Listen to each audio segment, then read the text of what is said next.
Assalamualaikum warahmatullahi wabarakatuh, sahabat Radio GP dimanapun kalian berada, dan fan Marquez dimanapun kalian berada. Selamat malam. Sebelumnya kita berselawat dulu seperti biasa.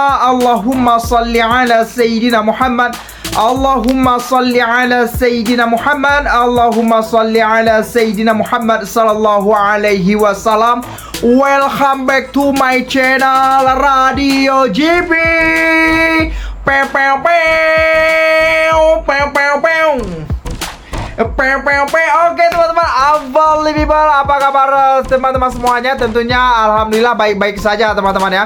Nggak ada ini, nggak ada itu ya. Jadi untuk hari ini kita baru saja menikmati sprint race MotoGP Aragon ya, yang mana sangat seru sekali, sengit sekali di dalam 11 putaran ya. Bahkan ada yang beberapa rider yang sedang asik-asik membalap mengikuti sprint race. Tiba-tiba hilang. Tiba-tiba hilang dari radar. Oke teman-teman, untuk hasil sprint race tadi teman-teman ya, sprint race tadi yang mana untuk hasil sprint race tadi, yang mana yang pertama ada Marquez. Oke, untuk yang pertama ada Marquez di sini. Pencapaian Marquez untuk P1 di sini bukan senang teman-teman, bukan senang ya. Di saat start tadi ya, Mimin baru melihat di saat start tadi Marquez ternyata disenggol ya, atau tersenggol, atau Marquez sendiri nggak tahu ya. Tiba-tiba ada Pedro Acosta di tepi ya. Maksudnya di saat start Marquez di sini, ini Pedro Acosta. Rupanya Pedro Acosta tiba-tiba ke tepi. Kebetulan ngam-ngam atau bertepatan saat mau membelok ya. Jadi di saat Pedro Acosta di sini, Marquez mau membelok, ya terkena dia, jadi oleng. Nasib baik Marquez tidak jatuh, atau nasib baik Pedro Acosta juga tidak jatuh di situ. Bisa kita katakan yang mana startnya Marquez bisa kita katakan gagal ya di situ.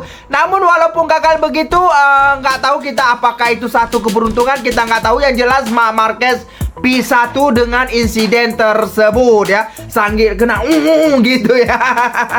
Kebetulan di belakangnya ada Pecco Bagnaia.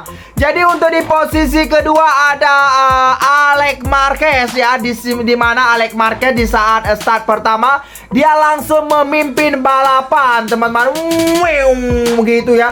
Di saat Marquez terjadi persenggolan dengan Pedro Acosta, dicuri oleh Franco Morbidelli teman-teman ya.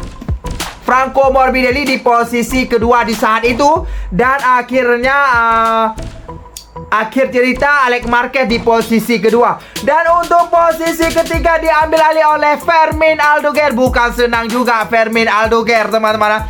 Fermin Aldogar harus melewati beberapa rider, salah satunya yaitu Maverick Vinales, Brad Binder, Pedro Francisco Bagnaia, dan tiba-tiba ada si Pedro Acosta di situ ya. Sangat sengit sekali dan berlawan. Dan di beberapa lap terakhir, yaitu kalau nggak salah 4 lap terakhir, Fermin Aldogar langsung memotong si Franco Morbidelli, yang mana di saat itu di posisi ketiga, dan diambil alih posisi ketiga oleh Fermin Aldogar. Dan untuk selanjutnya yaitu ada Franco Morbidelli. Franco Morbidelli juga sangat seru sekali di sini, bukan senang dia mendapatkan P4 di sprint race. Dia harus melawan si Pedro Acosta. Bahkan beberapa kali mereka salib menyalip untuk memperebutkan posisi keempat, dan akhirnya dimenangkan oleh Franco Morbidelli. Dan untuk posisi kelima diambil alih oleh Pedro Acosta di sana, dan keenam ada Fabio Di Gianantonio, ketujuh ada Maverick Vinales, 8 ada Marco Bezzecchi, 9 ada Brad Binder, 10 ada Raul Fernandez, 11 ada Fabio Quartararo, 12 ada Pecco Bagnaia. Di sini Pecco Bagnaia, Mimin nggak tahu kenapa dia bisa berada di posisi ke-12. Padahal dia berada di posisi ke-8 dan 7 ya, kalau nggak salah. Namun tiba-tiba Mimin lihat dia hilang di radar, tiba-tiba langsung ke posisi ke-13 dan berakhir finish di posisi ke-12 untuk Francesco Bagnaia.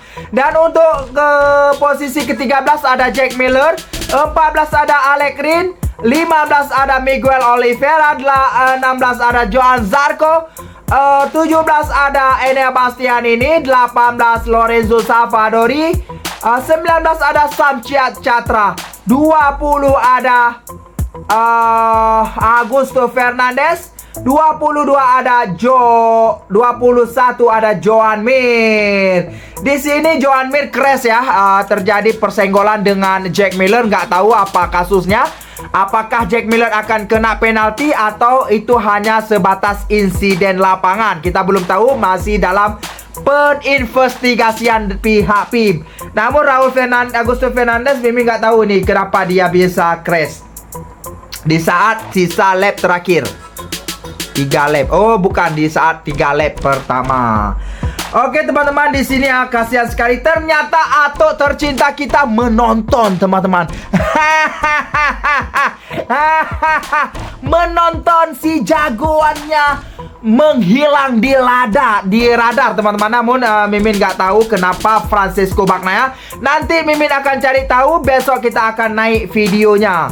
Oke, di sini ya, kasihan sekali Francesco Bagnaia terlihat tidak bisa finish dan berakhir di posisi ke-12. Bahkan jangankan orang lain, bininya sendiri tidak mau menyambutnya. Kasihan sekali kepada Francesco Bagnaia.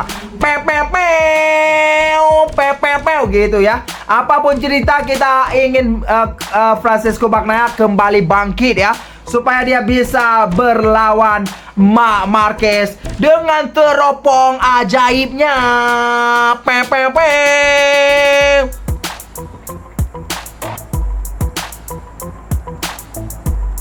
Gitu. Ini Mimi buat ini nanti di screen pertama ya.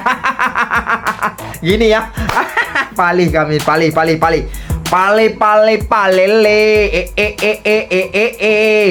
Oke, yang jelas Marc Marquez sudah ini ya. Marc Marquez sudah P1. Besok sprint race-nya pukul 7 malam, teman-teman. Besok sprint race-nya pukul 7 malam. Oke, kasihan sekali kepada Francesco Bagnaia. Kasihan sekali ya,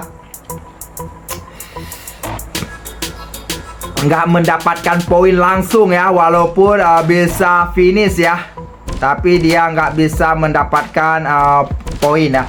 Di sini pernyataan Marc Marquez kemarin, Mimi nggak sempat mengatakan ya. Mana dia? Yang mana ramai sekali yang mengatakan usia Marc Marquez ya, dan Marc Marquez merasa lebih muda di sini ya, lebih muda ya. Dan pernyataan Marc Marquez lagi, saya tidak tertarik dengan apa yang mungkin terjadi pada Pecco Bagnaia.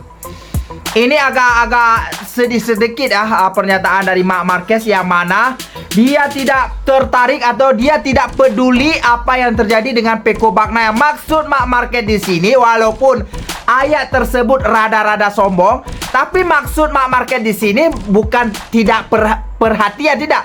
Tapi Marc Marquez lebih lebih berhati-hati dengan adiknya sendiri, yaitu Alex Marquez. Yang mana dia mengatakan, saya melihat siapa pembalap tercepat kedua di Ducati, yaitu Alex. Saya tidak tahu apa yang sedang diuji Pecco. Nah ini Maksudnya walaupun rada sombong sedikit pernyataan ini, namun maksudnya bukan sombong. Maksudnya Marc Marquez lebih berhati-hati dengan Alex Marquez. Apa yang diuji oleh Pecco Bagnaia, Marc Marquez tidak memperhatikan. Karena kenapa? dia lebih memperhatikan apa yang diuji atau apa yang dilakukan oleh Alex Marquez. Karena kenapa? Alex Marquez yang terkuat kedua di Ducati, itu yang diperhatikan oleh Marc Marquez. Jadi ayat tadi yang mengatakan dia tidak memperhatikan si Pecco Bagnaia bukan berarti Marc Marquez sombong, bukan. Maksudnya Marc Marquez lebih hati-hati dari Alex Marquez daripada si Pecco Bagnaia gitu, teman-teman. Oke lah teman, itu saja untuk informasi kita pada yang berbahagia ini ya. Sampai jumpa di next video selanjutnya. Jangan lupa berselawat seperti biasa. Allahumma salli ala Sayyidina Muhammad. Allahumma salli ala Sayyidina Muhammad. Allahumma salli ala Sayyidina Muhammad sallallahu alaihi wasallam. Wassalamualaikum warahmatullahi wabarakatuh.